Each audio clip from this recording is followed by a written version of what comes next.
this is a follow-up to the archive that we built in 2013 and 2018, which was around like just collecting the audio interviews of queer Kenyans, right? But one thing that we'd always discussed, even in that original archive, was about spirituality of queer people. And the answers there were illuminating, they were moving, and we felt like that's a topic that we need to revisit, the spirituality of queer people, how they navigate around all the structural and historical blocks around our practice, how we create our own practices, and what influences the things that make us put, this little slice of Native American plus shamanism plus, what helps us to decide which elements are important and which elements honor us and see us.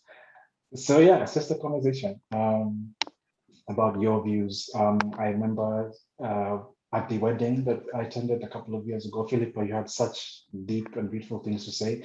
And I think it's so interesting for people here on the continent to attend a queer wedding, which is this thing that is just not possible legally, socially, culturally, but it seems like you're so prepared for that moment. And Leona, I've also been looking at the stuff, at the work you've been doing, and I'm just like, where does this kind of spiritual articulation and intelligence? I don't know if intelligence is the word, but yeah, where does it come from? How do you become that person?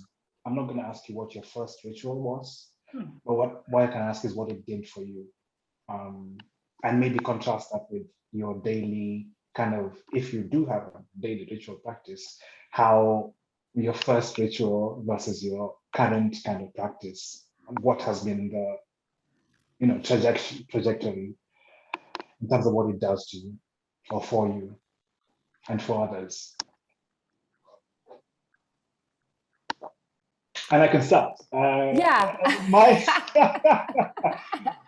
my first ritual was quite accidental. It was a work that I did called the severance of ties. And at the time, I had just come out to my family, and they had been quite violent in their response. And one of the things that really shook me with was that my name was a commons, and that I had no right to kind of sully it with my queerness, because it's like a commons that I'm borrowing from the tribe. And up until that point, I'd never considered my identity to be a thing that I borrowed from my people, and that I had to negotiate kind of these dimensions of myself with a communal, asset of an identity. And so the reason I did that ritual was because I was saying I needed to separate myself from my people in order to be myself. And of course, that's quite a violent thing to do, especially as your first ritual. But that's one of those things that queer people usually have to negotiate, like who do I belong to and how do I create safety in that belonging? And since then, of course, my practice is much less violent and much less urgent. But Philippa, you said this, that Kenya is kind of on some level spiritually illiterate because of our history and colonialism and all that. But that did not prevent me from kind of entering that space with this very vital thing that I needed to do for myself. So for me, I feel like that's quite hopeful, because it tells me that even if you live in this space that does not teach that to you, that it is still possible for your spirit to yearn for this thing and to kind of craft it in this kind of amateur way. So yeah, I'm curious for you guys, what was your first ritual, and was it accidental? I don't need the details, but I just need to know what it did for you and what your rituals do for you now. I would actually name my first ritual as not a single practice or event, but actually the repeated practice of attending a Black Pentecostal church growing up and being in a space where there was no world outside of that. It was a complete and maybe unhealthy immersion into that space where it was church on Tuesday and church on Thursday and church on Friday and church on Sunday and sometimes Sunday night and then Saturday all night prayer. So it was like this place that I was repeatedly going to, but also I feel like what I experienced there that I would name ritual was the pouring out or the coming down of spirit, because we're Black and so we're in touch with that evangelical or otherworldly practice of seeing, Christianity beyond just angelic forms, but almost like practicing things without cultural knowledge of what that is. And so I grew up in this space, but on a very, very regular basis. Obviously, people would be what we might call mounted now, or experiencing like the presence of ancestors or deities. And I grew up in that. That I think was really, really critical to me leaving the church and Christianity and actually just suppressing my spirit for 6 years. Before I re entered a spiritual space, it gave me some comfort and non-verbal language for experiencing the divine in very broad ways. And so because I was used to the feeling of spirit, it allowed me to be specific, therefore, about engaging ritual practice for myself. I wouldn't say without fear, but able to push through fear. And also, I would say that I have the gift of mediumship, and I do believe that being in that space, it taught me to feel, sense, recognize, and see, so that I can do that fairly easily now in my practice, and that's something that's developing. I currently, so I run a community called House of Black. I'm basically a spiritual mother in that space. And one of the reasons that developed in the way that it did is because many of us, particularly, in spaces like the UK or the global north or the west, when we approach our spirituality, it is very individual and it is very shaped by like the capitalist culture. Okay, you'll go and purchase a reading from someone, or you're looking for an external person to teach you, and you might exchange money for services in that kind of way. But my spirits were really prompting me to recover the gifts and the benefits of community, and to kind of like move spiritual practice from this kind of like individual, transactional as well, energy. And so when I did that, we moved into community space, but we also moved into the community ritual space. So right now we have a specific ritual community where we engage in ritual practice every month together. And I can say more about that if you ask, but I don't want to speak for too long. But I have found that really, really profound and transformational. And I think it mirrors, I was talking about being in the church and being in this collective experience of the ritual calling down spirit. I now have a new community and a new family in which I can, on an ongoing basis, experience this kind of like deliberate ritual practice together. Thanks. Yeah, very interesting. Thank you. Yeah, it's interesting because I was also when Jim, you were talking, I was also trying to like ask myself, so what like how, a ritual is so wide. It's so, you can define it in so many ways, and it's so broad, and but that's also, I think, the power of a ritual. Because, but I'll come back to that. But I'll say my memory is not always that great. So I can't think of a specific ritual itself that I can say that was my first ritual. I guess I was christened, so I could say that was my first ritual, My family, and like a kind of Protestant Christian, but we never really went to church. I would say my family are more spiritual. And in my early, like my pre-teens, my mom and my aunt really got into a spiritual guide called Sai Baba, who was from India. So we used to go for like Sai Baba meditations, and that was quite like far out when I was 12 in Kenya, and Sai Baba's was Indian, but he had this huge afro. And anyway, so that was, I guess, my first, yeah, that was my first. And he can kind of manifest this dust that's like vibhuti. Anyway, so that was like let's say my first kind of engagement with spirit or community and this kind of like reverence. And then I guess since then I've always been like exploring different types of spirituality, and like let's say 7 years ago I got really into Sufism, and then eventually became a Sufi Muslim. And that also happens through a process of like getting a kind of like an energy from like the lineage of sheikh that you follow. And through that, I also did different types of spiritual, let's say Sufi spiritual practices. And also in Islam, there are different types of practices that you do. So there's different things in terms of making prayers and then offering a goat for that, or whether that's through the actual, just the normal prayers that you do, or whether that's through zikr, which is like the like a kind of like mantra repetition, or through, I don't spin myself, but just there's different types of things that you can do that is part of my Sufi element of my life. I mean, for myself, I usually work with the moons, which I think many of us do, or many of us know about. So I usually, work with the new moon or the full moon or the equinox or the eclipses.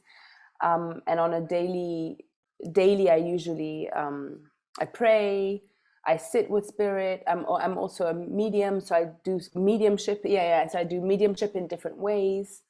And I also, as much as I can, I try to, the first thing I want to do in the morning is often to offer, is to pray with water and bless water and offer my libations to my divine ancestors and the ancestors of the land, and pray for more water for everyone in the entire world, you know.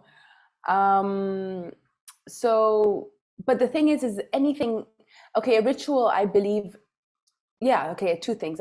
I believe a ritual, normally a ritual has to have the intention. You have the intention of a certain outcome, or an intention of having that connection. That I believe is a ritual, or people say it's a ritual.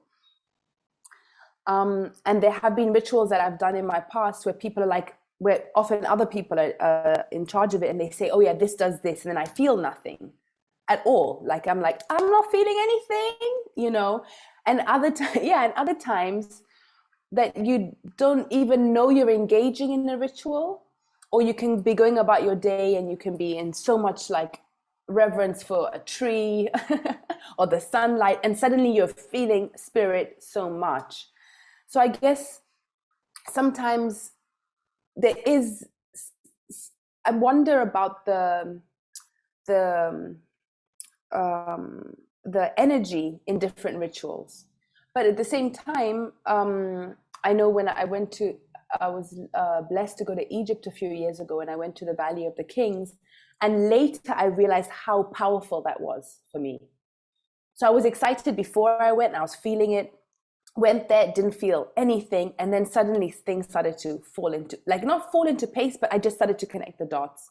Or like just before the pandemic, I went to Mexico City and I went to Teotihuacan, didn't feel anything there, and then suddenly months later. So I think it's interesting about the feeling in a ritual, and whether, you know, sometimes you don't feel anything, and sometimes actually the impacts are there, and sometimes you can. But basically, in the last thing I wanted to say is that what I think we need to always remember is we can do a ritual with the intention of something. And that can be whether it's through our mind, through what we say, through the movements that we do, maybe the different elements we work with, etc. But the biggest ritual is how we live our lives. And we have to live our life with intention. We have to also live our life in, like, cleanliness is not the right word, but purity to an extent, to a point, relative purity. And what I mean by that is that if we want to manifest a loving relationship, romantic relationship, everyone who's coming to us, whether they're friends or romantic interests or sexual interests or whatever it is, we have to, in that interaction, maintain what we want. But there's no point in us repeating old patterns, because it's also about breaking patterns. So okay, I'm kind of babbling, but I think basically, and cooking is also a ritual. You know, sometimes we're engaging in something and we don't even realize that we're actually creating this ritual with the intention of creating food that's nourishing. We're also maybe thanking the food and the people that created it and that were involved with it and the families that were involved with it. Eating is a ritual. It's like, it can be the coming home, being present. So there's so many rituals, you know. But yeah, biggest ritual is living your life in to make space for and in action of what you want in your life, and living as if it's there. Thank you. Which leads me to, I suppose, Leona, you mentioned this idea of communal community rituals and communal spirituality. And I suppose, the pandemic has been such an interesting pivot point. I think I get the sense that this is a pivot point for humanity in terms of like, are we gonna continue to consume, or are we gonna stop and turn around? And I know that the kind of the Western dogma is about the individual as being the unit of interaction in the universe. And I feel like everything we know about indigenous wisdom says otherwise. It says that you can't do this on your own. And so I'm curious for you guys, what are you feeling since this pandemic started? And I know that the pandemic was just kind of like a flashpoint, but those many other signs even before that. What are you feeling is the communal response that you are not seeing to the pandemic? And I'm not talking about vaccine response, I'm talking on a spiritual level. What are you feeling like we are not doing, or we are not paying attention to? First of all, yeah, I agree with you. I think there are obviously very spiritual reasons why the pandemic has happened. My feeling is that I don't think it's going to go away until we get it right. you know, I also study astrology and read astrology charts, and like the astrology is we're in a period of big transition. It's going to go on for a while, and based on the astrology, I don't see the pandemic going, at least for the next year.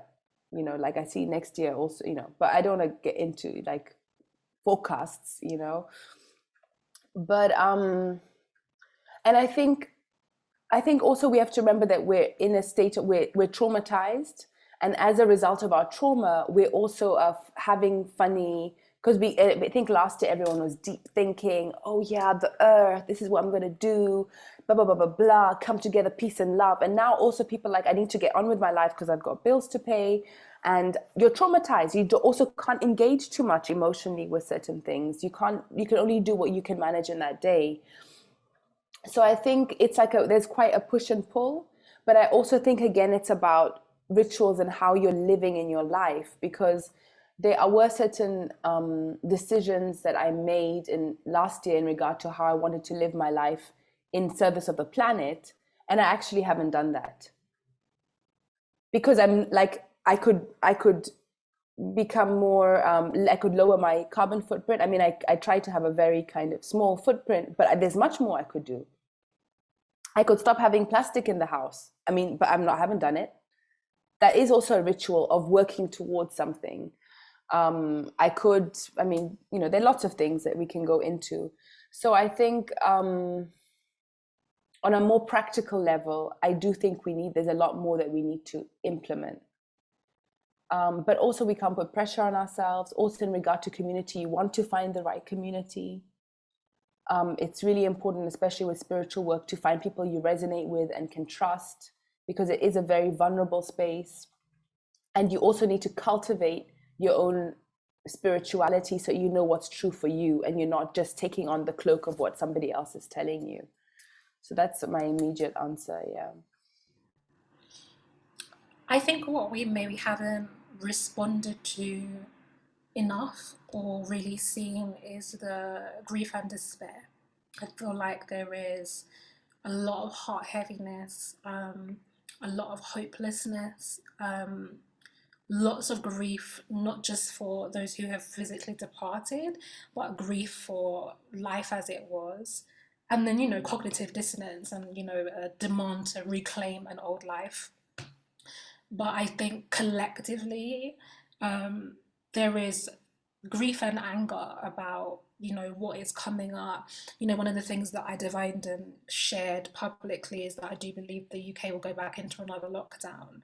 And so many people express such rage, not at me, but, rage at the idea that, as you said, it's not finished, it's not done, we're not over, we haven't packed away the pandemic experience and can get back to life as we know it. And I think there will continue to be this struggle to come to terms with what this period of time is, the new life that is being asked to be seen and held through this period. And I think especially in the Northern Hemisphere and spaces like the UK, as you go back into winter, and start experiencing long periods of darkness, you know, the kind of like heaviness and morose and depression that will come from that. But I also think that I am personally, because of my position within community, more in touch with what we are doing. And you know, one of the things that I would say is that the pandemic, the social distancing and the isolation and the push to digitize really normalized online spiritual community. And that was always there, but it has made it a normal thing. And I think pre-pandemic for me, you know, I had offline community. The lack of physical touch right now is very difficult, you know, not being able to be with people. And that was something that I would at least have in terms of community practice, you know, on a monthly basis that is no longer existent for me now. And so everything is online. But the power and the beauty of that I found is that we've been able to, you know, this grief and the heaviness and all this stuff I'm talking about, we have actually been able to carry each other. You know, we have actually been able to tend to that. And in real ways, I feel like, you know, there are people who've had like housing struggles or crises that through being in community, we've been able to meet collectively. And, you know, we have seers, we have people that I would kind of name as like spiritual warriors or fighters. You know, we have people who are what you might call way showers or who take a lot of risk and lead and hold spirit energy. And so we have like people functioning in their gifts in different ways.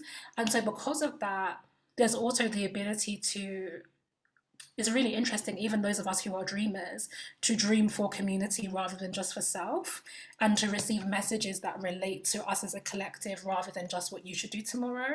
And it's not that like our individual paths are minimized or not important or valid, but there is this like deep blessing and power in moving together.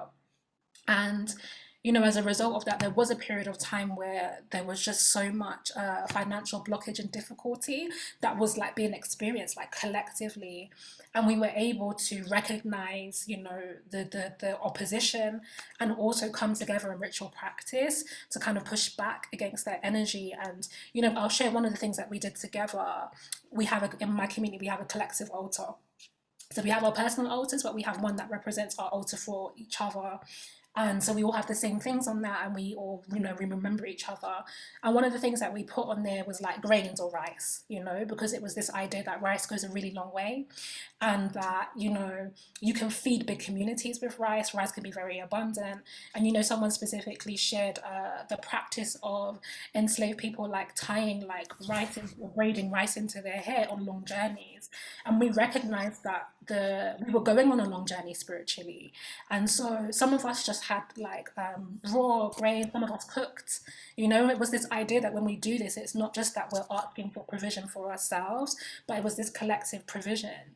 And for me, I never experienced this like being held together around something that can be very personally destabilizing and stressful. So I feel like there is medicine and healing in that as a response to what is not happening.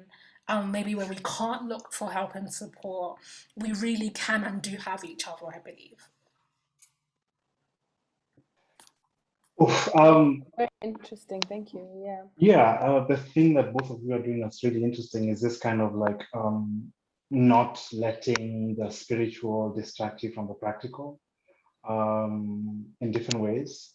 And that reminds me of this thought I've been having about how our global economy makes us complicit in destroying the earth in ways that are invisible. Sometimes you buy a product and you have no idea that someone was injured to make that product real. And I've been curious about how do spiritual communities kind of not just cater for the pain that there is in this world with our rituals, but how do we also cleanse ourselves of the sins that we commit just by being, you know, a citizen of this world as it is now? And I guess that's one area where the practical, do I get rid of plastic? Do I get rid of products? Do I start growing my own food? Kind of sits next to the ritual and the practice, and how, you know, how do you guys deal with that? One thing is always trying to give back more than you take. The other thing is being kind to yourself. Sometimes that's not always possible. Sometimes it's not possible to go plastic. Like even a lot of these eco-friendly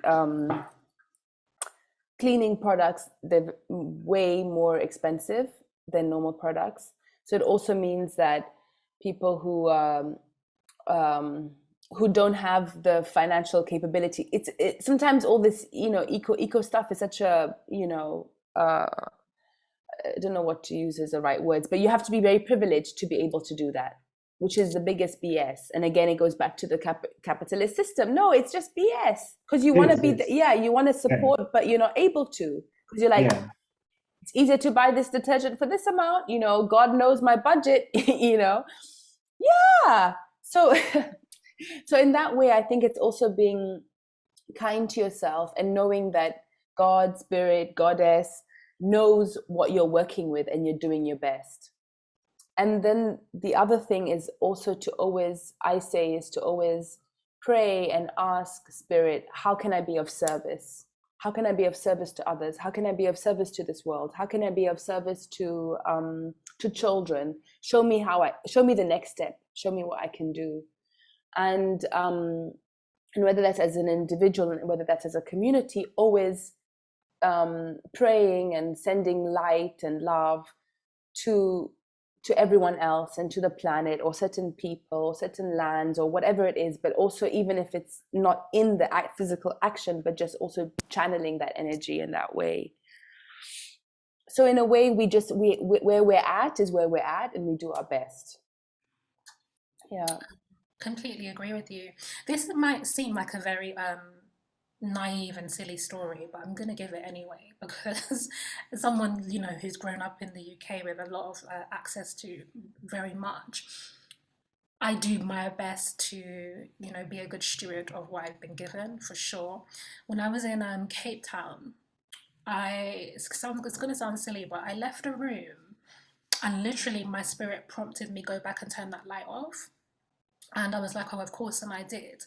And it seemed like a really casual thing, but I felt like the spiritual nudge to be very aware of my consumption.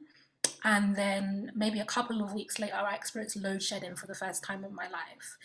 And, we don't have load shedding, well, they will this winter, but we haven't had load shedding in the UK. So it was not an experience I'd had before, and so being in a different part of the world where access to resources is entirely different, it was quite powerful for me to see my spirit's involvement, in reminding me about like my duty to the community there, and also like the way I use the earth's resources. And I was quite sobered, and I felt that was a really important like marking point for me. And I don't consider myself a wasteful person, but it was just that involvement was really important. The other part of the puzzle for me is that being in different spaces has really shown me how spirit can manifest differently in different environments, and that cultivating, I love, Philippa, how you talked about, the ritual of praying over water in the morning, like giving to your spirits and also praying for water for everyone.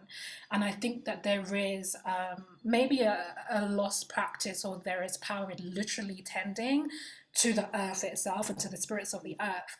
And so like when I came to Mexico, the first time there was thunder, it was in the middle of the night. I've never heard thunder as loud as that. I woke up and I thought a bomb had gone off or something. Honestly, I was really panicked. I was on Google like, what's happening? Sorry, yeah. Like, it's just thunder.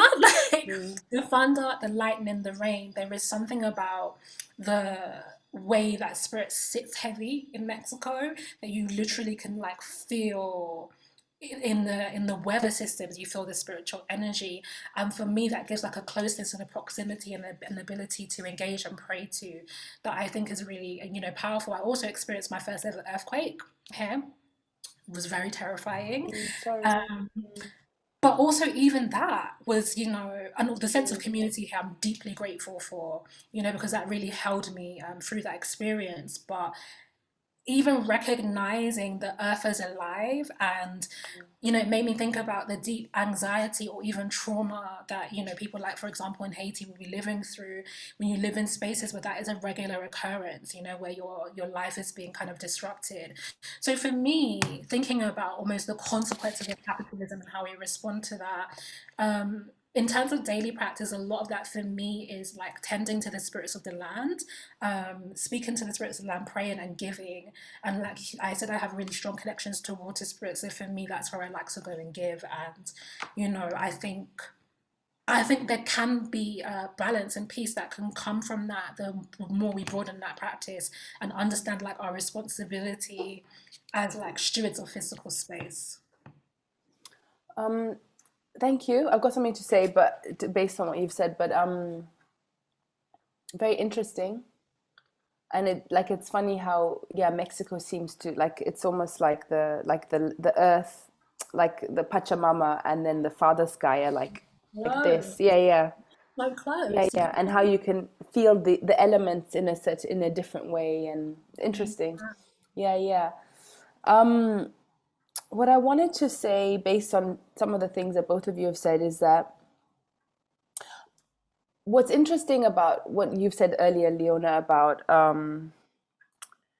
because it's funny, I've heard a lot of people say, oh yeah, no, the pandemic is over, no other lockdown, you know what, and there's one thing about positive, it's good to make positive statements, we all know about that, but also sometimes I'm not saying it's not going to I'm not saying I'm opposed to, we just have to be prepared, let's say, and anyhow, but also it's this idea of distraction. And I guess that's one of the things I was getting from you, Leona, is that a lot of people want to be distracted, but maybe we're living a very distracted life before. And then even during this time of stopping, stays distracted, and there's a kind of like not wanting to get close to oneself. Getting close to oneself, as I think for all of us, it's been a very difficult time. It continues to be a difficult time. When you sit more and more with yourself, stuff comes up, stuff from your past. There's lots of stuff that comes up, and we just have to surrender to it. I'm not saying it's easy, but at the same time, so distraction is an interesting idea, because a lot of people want to be out in the world and doing this and eating this and wearing this and engaging with this person and that person and whatever. Nothing wrong with that. But we have to be careful of not going under the hypnosis of this. And back to the question of the topic of like being of service and being of service to the earth and living in that way, I think especially like in the north, in the northern hemispheres or the Western world, we become so disconnected to everything. So we're consuming clothes and food and this and that. But what happens is we can forget, and especially I think if you grow up in a city like London, you forget where food is. Food comes from because it comes from the supermarket. Salad comes from the supermarket, chicken comes from the shelves, and it's not easy. Like I wouldn't be able to plant my own food here. But at the same time, I think another ritual or another activity that's important for us is to keep going back to source and always trying to like not have too much of a middle between it. So it's like in terms of if you have the facility to be able to grow your vegetables or get your vegetables straight from source, to be engaged with that as opposed to going to a shop or getting it ordered. The same with food. I think it's so important to cook your food as opposed to ordering takeaway, or the same with clothes, or like going somewhere, walk there if you can, or cycle there if you can, but don't involve too much stuff that separates you from it. And I think in that way, through again starting that conversation, you begin to see other ways in which you can be engaging more and more with spirit. And ultimately, if you can be planting and touching and growing, and that's, One more thing, which is so unrelated, but I think this idea of community and bartering is so important. And there are more ways that I wish I could do it and be involved with it, and I'm asking spirit for that, because it also has to be in a way that's balanced and equal and people feel comfortable with the bartering. But I think as we're moving forward, because of the money, let's say, being so much in flux in terms of the global markets, but in terms of people's incomes, bartering is the biggest way we can support one another. And I think we need to this conversation of bartering needs to be talked about a lot more. And that's how we can support one another in so many ways and be aware of the abundance that surrounds us, as opposed to what the abundance of one's bank account, Yeah. I wanted to just quickly, sorry, Jim, I wanted to say that there's something that you shared in that conversation that deeply touched me, affirmed me, and made me feel really seen. And so I wanted to reflect that back to you. And you were talking about distraction, and I can feel quite lonely because I have been, away for a year now, and most of my contact is with spirit. I may have like some, relationships or friendships outside of that, but I'm primarily by myself. And I've also come to this idea recently that my life is boring. This is like a thing I've been carrying, that I'm not entertained. I'm not having like an exciting life. I'm living a very quiet, devoted kind of like a very spiritual life. And I've been starting to maybe judge that and think about that in certain ways and be quite critical of it. And I feel like what you said, it readjusted my perspective, to why what I'm doing and this chapter of my life is really important, why it probably will not be possible in other chapters. And so I should really be kind of present to it, but also like what is possible from the way that I'm living. And, before when I was in, corporate space or the academic space, and I was in full-time work, I dream, like my spirits keep me up. And so I would be having no sleep, like just dreaming, exhausted, waking up, going into a job, often sometimes things I really didn't want to be doing. And so like balancing this, like holding spirit and holding like survival needs in a way that was quite miserable for me.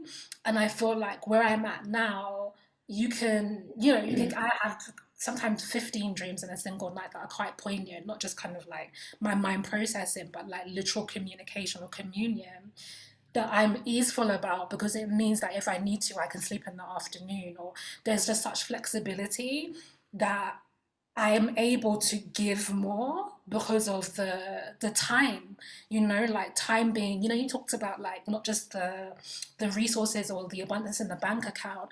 I have an abundance of time, and that is like a major, major, major gift. And I think recently I've been like creeping away from valuing that and feeling a bit like I would like to be back, going out with everyone and, engaging in entertainment. And not that there's any, that entertainment is wrong or bad, but I guess me wanting to plug back in as well and to find some of the comforts of my former life that, as I'm living right now, don't exist and aren't available to me. But what you've said has really helped me appreciate where I am. So thank you for that. Oh, you're welcome. And I have something to add to it, which two things. One is that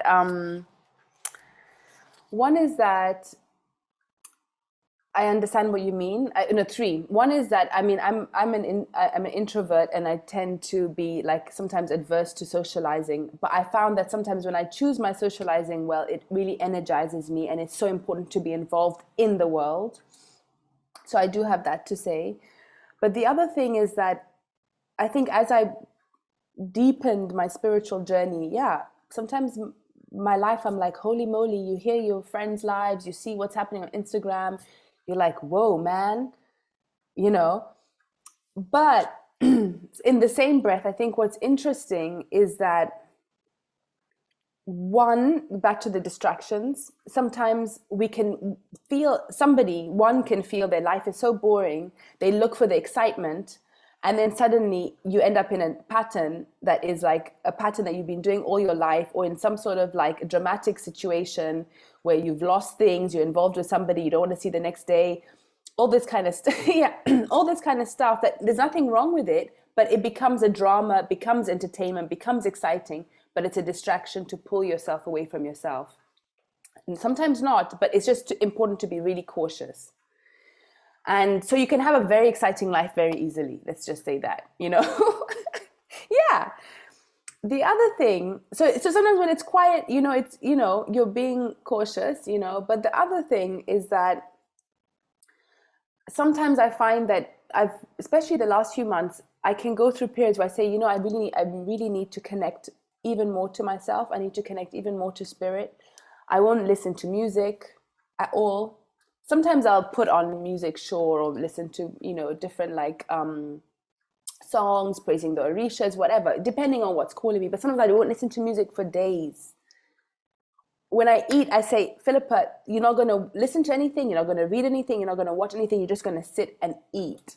It's for me, it's one of the most spiritual things to sit and eat by myself in quiet. So I think also when you allow silence, and like even more silence than what I've explained, that's also when you're connecting more to yourself, connecting more to your inner child, and also giving space for spirit to really come through and talk to you. Yeah. Absolutely. I'm like, wow, Philippa. Yeah, I've also struggled with that because, like, I'm also a bit of an introvert, but then I've learned to realize that sometimes when I socialize consciously, that it's a very efficient way for the universe to give me dictation. Like, kind of just meeting someone who's like, this is what you need to know, and then and I guess that's the same thing that Leona can dream 15 dreams, and it's like really intense communication. I guess that's the way that sometimes introverts have to take themselves out of their personal space and meet people. I have so many questions for you guys, and we're already past time, so I'm curious whether we have, how much more time do you guys have? Would like up to 5:30 or? Yeah, I have yeah, Stephanie? can give you half an hour, sure. Okay, Leona? Yeah. All right. So, questions. Um, yeah, a lot of what you guys said have reminded me about how, like, this global economy is structured around being at war with nature. And it means that as an individual trying to be in harmony with nature takes work. You have to work against the economy, which is why, shopping ethically, cooking ethically is like, it takes effort. And like, I think industry has cheated us that convenience is a good thing, but in many times it is to separate us from nature. And something you mentioned earlier about like Earth being like a very intense kind of soul university. And so I'm curious, what do you think that the souls that are being manifested right now in this very special time on the earth where we have this choice about whether to stop or go back or continue, what do you think is, what do you think it means to be a soul that has manifested in this spiritual way at this time? What do you think the work is? Are we here to to help people see that it's a pivot? Are we here to do the pivoting ourselves? As an example, are we here to witness the end? Some people are quite cynical and say that we're here to kind of take notes about what happened when human beings chose to self-destruct. I'll be really honest with you. As the soul that's here right now, a lot of the time I don't want to be. And that is a genuine, soul experience to me. It can be a genuine cry, a prayer, it can be a feeling like an emotional breakdown, a disillusionment, existential crisis. I definitely am like, I don't like this place. I can feel like that. So there is that level of things. I don't really believe that all of us are really here for one thing, obviously, like we all have different things that, particularly maybe we might call it a soul group, right? In terms of like spiritual communities or families, we might have things that we are like collectively working on to do. In terms of this like very, very specific moment, maybe I can only really speak for myself. I feel like part of the work that I do is to push back the darkness. I think that is like really, really significant. I often say that I'm not a light worker, I'm a shadow worker. It's a very different thing. And I say to my community as well that sometimes I feel like a spiritual person of interest, like I feel like if they were like malevolent CIA, they have me on their wall. That's how I feel. And they're like, what is she doing right now? And how can we oppose the purpose and the spiritual work that she needs to do? But it's another thing because I have like, other spirit workers in my life who don't like to see certain things. It's not their path. They don't want to. And like I said, growing up in the church, it's really interesting. I think also because of like colonialism and slavery and opposition and racism, that the presence of the devil was like a big thing, Like I would sometimes say to my grandma, I feel like you speak more to the devil than you do to like any other more elevated beings that you might feel that you would connect to. It's like every day it's the devil you're fighting. But I think that was significant because it also exposed me to a lot of darkness in a way that I don't really feel fear at seeing certain things. I see a lot. And I think there is, like I talk about in the UK, a lot of people from the UK, for example, will say when you leave, if you fly out of that space, you feel the energy lift. And when you fly back in, you feel it settle on top of you. There is like an oppressive spirit energy there. But I think being born there, experiencing that weight, coming out of it and understanding it, and all of the heaviness, the grief, I said, the sorrow, there is, an intention right now, I would say, through death, through the changes of life, through regressive politics, to force people into despair and hopelessness, and also to get us to basically submit to a certain kind of way of life that is not life affirming, that is not spiritually connected, that is not respectful of nature or the rest of it. I personally think that myself and many others are here to expose that darkness and to push it back, to really resist and hold the line against that. And then there will be others who will, do different things. But that's what I would say I'm here to do at this particular time. Thank you. I think what you said about shadow work is really great, because that goes back to the distraction thing of like, we have to keep looking. It's not easy. It doesn't have to be a compulsion and you have to do it every day, but you have to not be afraid of looking in the shadow and in the dark, and looking at our personal shadows, looking at the shadows around us. Because when you go in, that's when you start to really see things. And being like a light chaser can send you off on light chasing or spiritual bypassing. These are really, really easy things to do. And then in the end, it makes us so fearful because we just don't want to go there. So I guess one thing that's very important is for us to keep doing the work. I think it's also really important to keep being honest with ourselves, keep being honest with other people, and living very authentically. That's what I think is also really important. And like this idea of like, this little light of mine, I'm going to let it shine. I think it's so important that we keep cultivating the light within us and our inner spirituality with no matter what's happening. Because sometimes there are periods where you just are still, involved in the system and you don't know what to do. But as long as you need to just keep cultivating that light, cultivating that light. And there's so much power in that.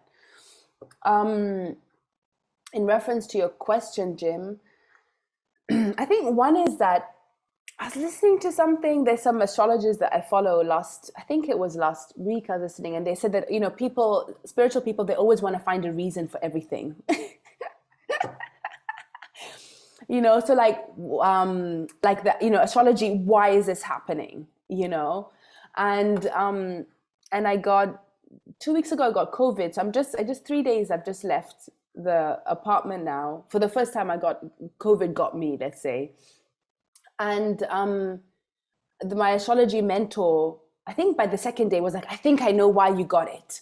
And I was like, yeah, I was also thinking, what do you think? What do you think? Then a week later, she's like, I think, So everyone's like coming with their reason for why. And actually, I always look for reasons for things. Sometimes you don't find the reason. Sometimes the reason comes a lot later. But I think sometimes we also have to be careful not to fixate too much on the reason, because it also puts a form to it, and then it doesn't allow space for it to grow,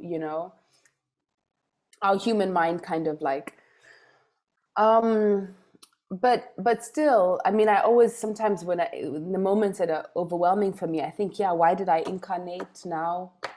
But all these other people have chosen to incarnate. Then I think about the people who've ascended and gone to spirit, and I say, okay, those people were here for that period of time, or people who passed on before COVID. You're like, these people they either they've gone to do the work up there, or like, there's so many things where I think, okay, that soul chose not to do this and that, etc. And then I think about the world wars, for example, like those were big times to have also chosen to incarnate, etc. And other things, other periods of times that we've chosen to come here. So,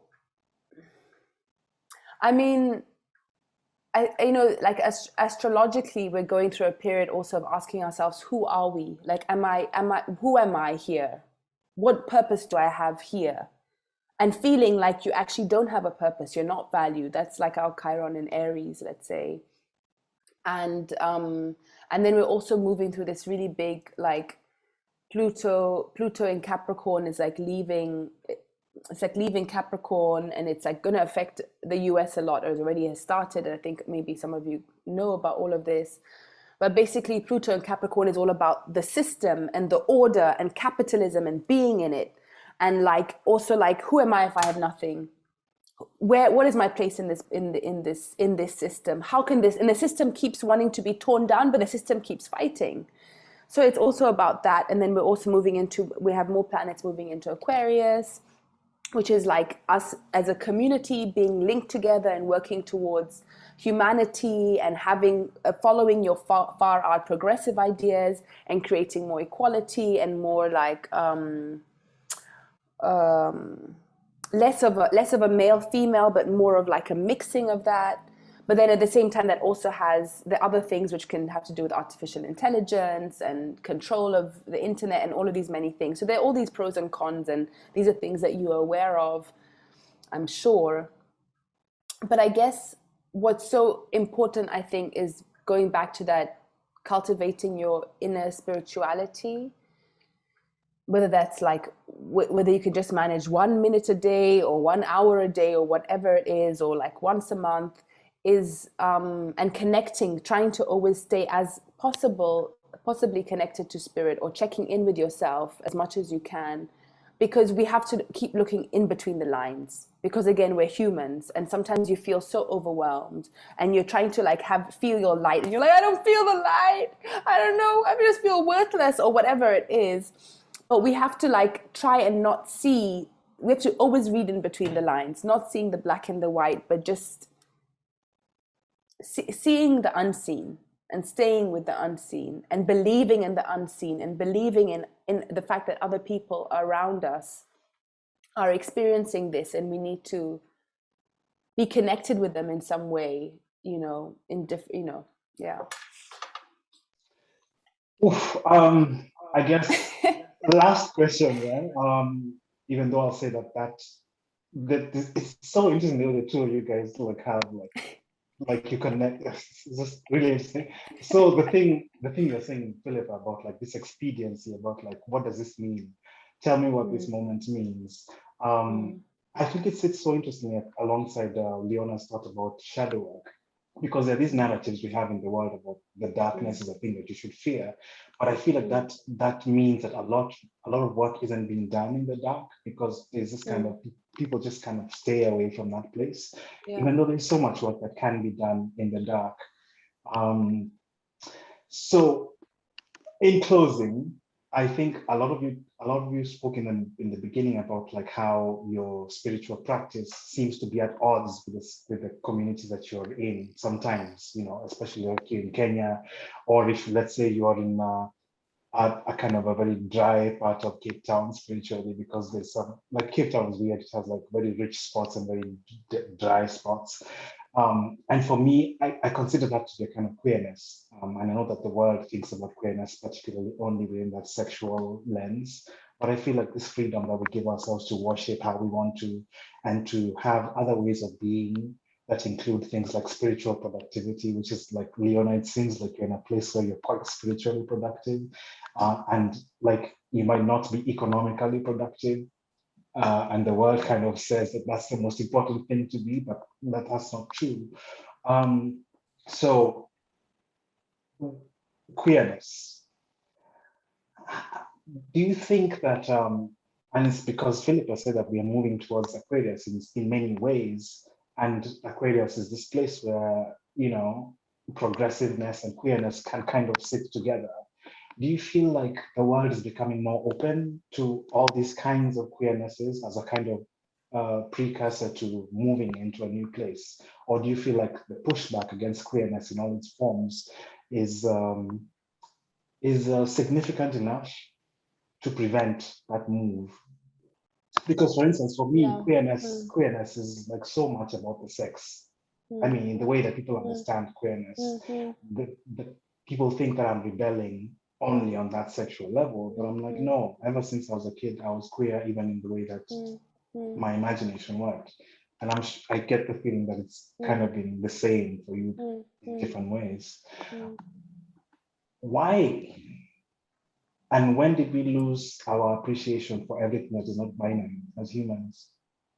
I think, within myself, I do sometimes carry quite a big loneliness and often feeling very different, But then I also know, and I find that especially when I with, like, as you know, Jim, I'm also a filmmaker, so I find with the films that I create, the work that I create, even when I do my psychic readings with the people that I meet, or if I write something, I find that when I get feedback from people, I realize that we're all carrying so much of the same stuff.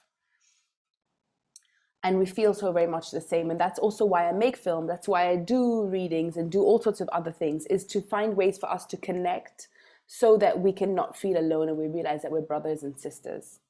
It's so important because we're all the same. So for me, connection, soul connection is like, and that can be whether we're connecting like this or even just sitting with spirit and feeling connected to spirit. And that connection already is connecting to the bigger wholeness.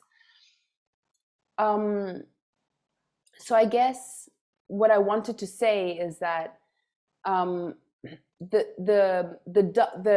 flip side of Aquarius is that even though you can create community and oneness and work towards society, it also is a very cold sign, which means that you're working for bigger people, but you can also struggle with intimacy and struggle with actually the emotional connection.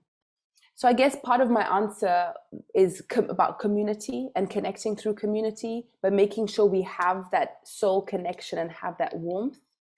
But also in regard to, I don't know what to say about queerness, but I can say that I just know how I feel. I know how I felt when I've met other people. But I also know, like, there's a film I'm writing that I love, and it's quite a bit far out, and I'm sure, Jim, you're pretty far out in terms of your creations. And sometimes I just know that for what it is, I know that timing is so important in whatever I'm creating, and when it comes out there in the world, it will meet the people that when they watch it, they also connect with it.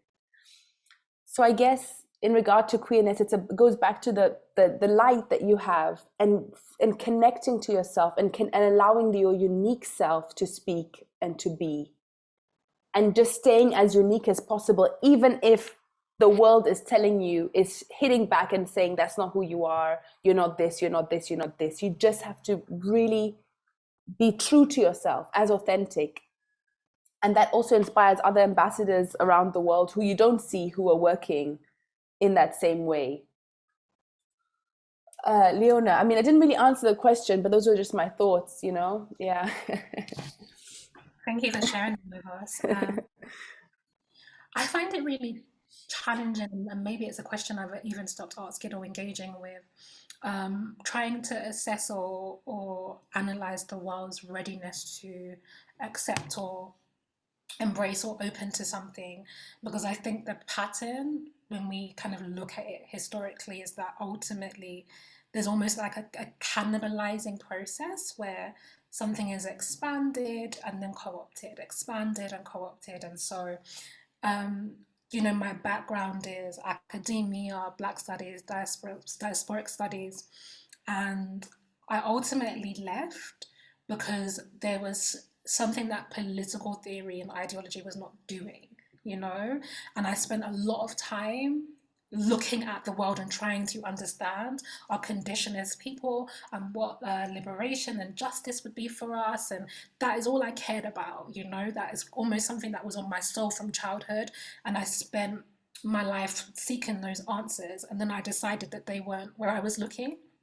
And I went through this experience of spirit and said, okay, like the pathways are primarily here, and that I can still pull on, the other spaces and experiences that I've had, but ultimately the spiritual lens will be the one that is opening new doorways. And so I feel like when it comes to queerness, the gift of queerness is from the inside out rather than the outside in, you know? So it's like, I guess, and there's some privilege to this as well, you know, but I feel like I've stopped asking if the world is ready for me or ready for the different aspects of my identity or my personhood, or and actually I've lost a lot to be able to come to that point. I think if you have more belonging, then maybe there's something to hold on to, but since I don't, I'm just like, it doesn't exist anyway. So in this kind of like very empty void space, you know, like I talk about rebuilding a community, losing belonging, you know, losing acceptance, losing all of those things was traumatizing. So I'm not going to pretend like, you know, it's the best path to take. But that trauma was also, aside from the trauma, there was liberation in it, in order to fully have room to start to tease out and express what is inside me. And I also feel like spirit is not binary or gendered, or does not perceive of sexuality or identity in any of the ways that we do, or that can hold it and go beyond it. And I think that is really one of the most powerful things that I can experience or do experience in my work, is that there's really nobody who comes to me in any configuration of who they feel they are that is not met deeply by spirit, you know, like there is just infinite possibility of being. And for me, that is like part of that queerness. And it's really interesting because I was thinking about this before we started, but you know, people think, you know, people know, for example, that I will talk to my spirits even about my intimate and sexual life. Do you know what I mean? Or people will come to me and seek guidance on those things. And some people, if they've come from a different spiritual background, will feel like that's really taboo. And why would you, you know, spirituality and sex are separate. But for me, my spirits are like, that is life force, you know, like why, it's all one. Like there's no need to differentiate out, you know, we don't want to like, we don't want to disrespect things that are sacred, but there's also not a need to diminish or deny or push away. And so I feel like in terms of, I think queerness is almost unstoppable when we give it the life force that it really is and has, you know, which is that it emanates from really deep within, and that it is very spiritually validated. And so from that, it is generated from a place that when we start externally, we can never get anywhere with. And the last thing I'll say as well is this idea of like consumption or expansion and acceptance into a thing and then, you know, distorting it. Spirit is also infinite, as is our creativity. And so when we sit in that space, there's also no fear about what we create and how we express and who we are, because nobody can use up who you are, you know, like nobody can replicate, or you cannot be finished as a being. And so for me, that is the almost only hopeful place to sit in at this moment, is knowing that the possibilities of being and doing and creating and connecting, particularly as Philippa said, right, really having this intimacy with each other, it comes from the internal queerness. And that intimacy is only possible when we let ourselves be seen, you know, when we really say, this is truly who I am, what I feel, what moves me, rather than like what I've been taught to engage with, because that there's no life in that. The life is in the truth. Those are my thoughts. Okay, so Leona, love that. It's interesting. I think what I have to add to both of you is like this, also this idea of as within, so without, as above, so below. So in terms of like, so the word that comes to me is embodiment. And embodiment could be physical. So, I mean, it could be a physical showing of your queerness. But in the same way, I think part of what you're saying about your despondency is we're seeing so much more in mainstream media. We're just seeing people talk more about queerness. But it's so important, even if we're seeing it physically, not to lose that the symbol itself doesn't, the substance doesn't get lost. And I think, so moving forward, we have to make sure that the substance, that everything is of substance. It's not just about appearing queer, but it's about being queer. And in that way, it also tells me about, goes back to this idea of sensitivity. And I think yeah, I think queerness is about sensitivity. And then that's how we began the conversation, is like, I guess, talking as people who are very sensitive and then having to deal with that and engage with that.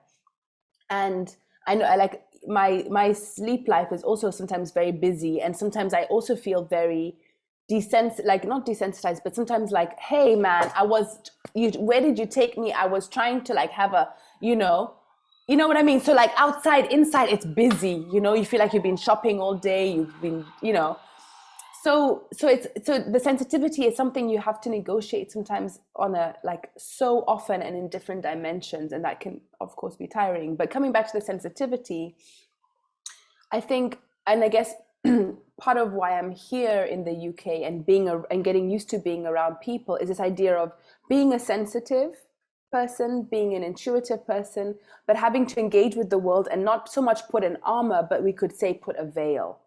This idea of, I'm going to be sensitive, and I'm going to continue being sensitive and strong and vulnerable, but there's a veil of spirit that is protecting me as I'm engaging with the world and I'm learning about the world and I'm doing spirit's work. So I guess my answer is, we just need to always remain sensitive, because in the sensitivity, that's where the uniqueness is, that's where the authenticity is, that's where the creativity is, that's where everything is. And so back to the community and the age of Aquarius, yes, let's work in service of our brothers and sisters, but we have to remain sensitive, I guess. I've just realized that I asked that question that was quite the thing, and I think you guys mentioned it, but that Kenya, with this illiteracy, the question that we face most often is, why should I jump into that life? I feel called, but I don't know what's in it there for me, because there's nothing in our culture that says what the point of, or what the outcomes of engaging with your spirit in that way are. So I'm realizing that I asked that question because I need more answers to that question, because people ask me that question from very different spaces. So thank you so much. Those are such a gift. Yeah. Just to butt in, I think spirituality is about cultivating your own life and your own purpose, but also ultimately it's of how we can be of service to others, and how we can be doing work behind the scenes, in the scenes, to support one another. And I think that's why we do it. And we don't have the reasons for why we do it, but it's like all support. Yeah. We should probably stop there, guys. It's like way over time. So I just want to say thank you, people. Thank you so much. Thank you. For coming here and for sharing your energy. And yeah, I'm sending all the good vibes that I have here in Kenya to you guys, wherever you are. Yeah. Thank you, Jim. Thank you. It's been lovely to meet both of you. Yeah. Thank you, guys. Let's do this, guys. We have work to do. Yeah.